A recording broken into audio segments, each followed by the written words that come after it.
Welcome to an introduction to probably the most useful metaphor you'll ever hear: the rider, the elephant, and the path.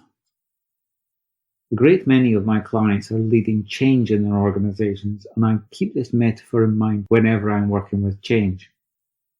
I've got to thank the authors of the book Switch by brothers Chip and Dan Heath, as it's from this book that I learned the metaphor. It's one of my favourite books on managing change, and I can highly recommend it. The rider represents the conscious mind, the cognitive brain.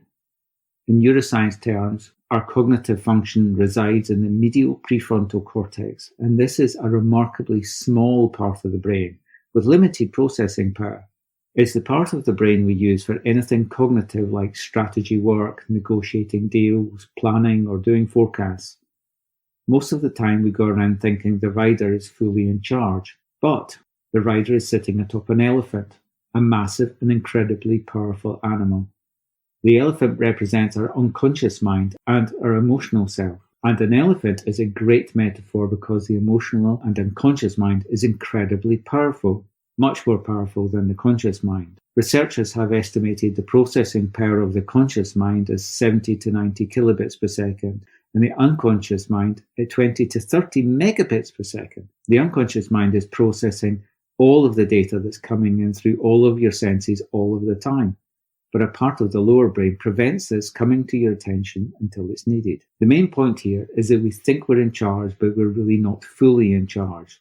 If the elephant really wants to go somewhere or doesn't want to go somewhere, it will do what it wants, unless the rider works very hard to get it under control. The rider may be successful or may just get exhausted trying to do so. Just think of someone knowing logically they have to stop eating cholesterol-laden foods for their health, they'll likely die otherwise, but still tuck into a Big Mac and fries. The elephant is in charge.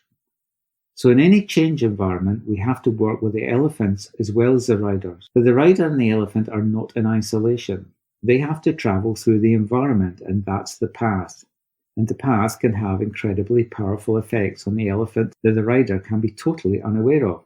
Part of the elephant's job is to keep the rider safe. So if it perceives the path to be dangerous, for example, fires surrounding the path, it will be spooked. It won't want to go there.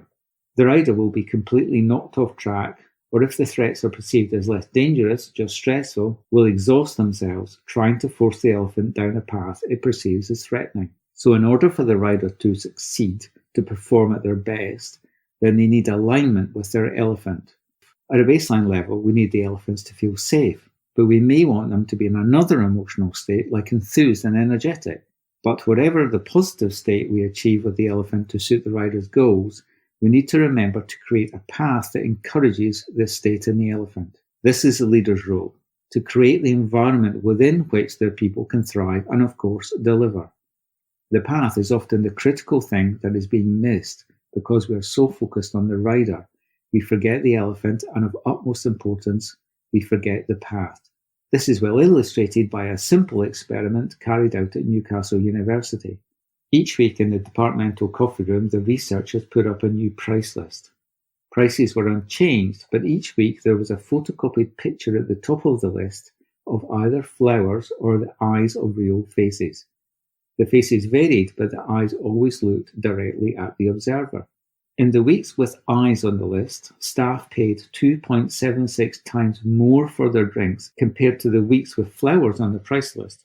This is just a very simple example of how something in the path has a significant effect on the behaviour of an individual, with the rider being totally unaware of what's causing the change. Advertisers take advantage of this priming effect all the time. Sometimes we notice it, but most riders miss it. Working with teams, I know the setup of the room makes a huge difference. A boardroom table will engage one set of behaviours, but a more casual setting something else completely. If we want an execution culture, we set a different environment to when we want a creative culture. McDonald's, pumping out millions of meals nearly exactly the same, has totally different needs to Pixar, where every project is a unique creative venture. In summary, the rider, elephant and path metaphor translates as the rider, the conscious mind, needing an appropriate unconscious mind, the right state of elephant for the task, and that in turn relies heavily on creating a suitable environment. I'll end on this picture as I like the image of the guy at the back thinking he's making a difference shoving this massive elephant. He's not in control like he thinks he is. We need to remember how powerful the elephant is and how much it's impacted by its path. I hope you found this lesson useful, and you can find more content like this at my Teachable school, or get in contact directly at gregor@courageousdevelopment.co.uk.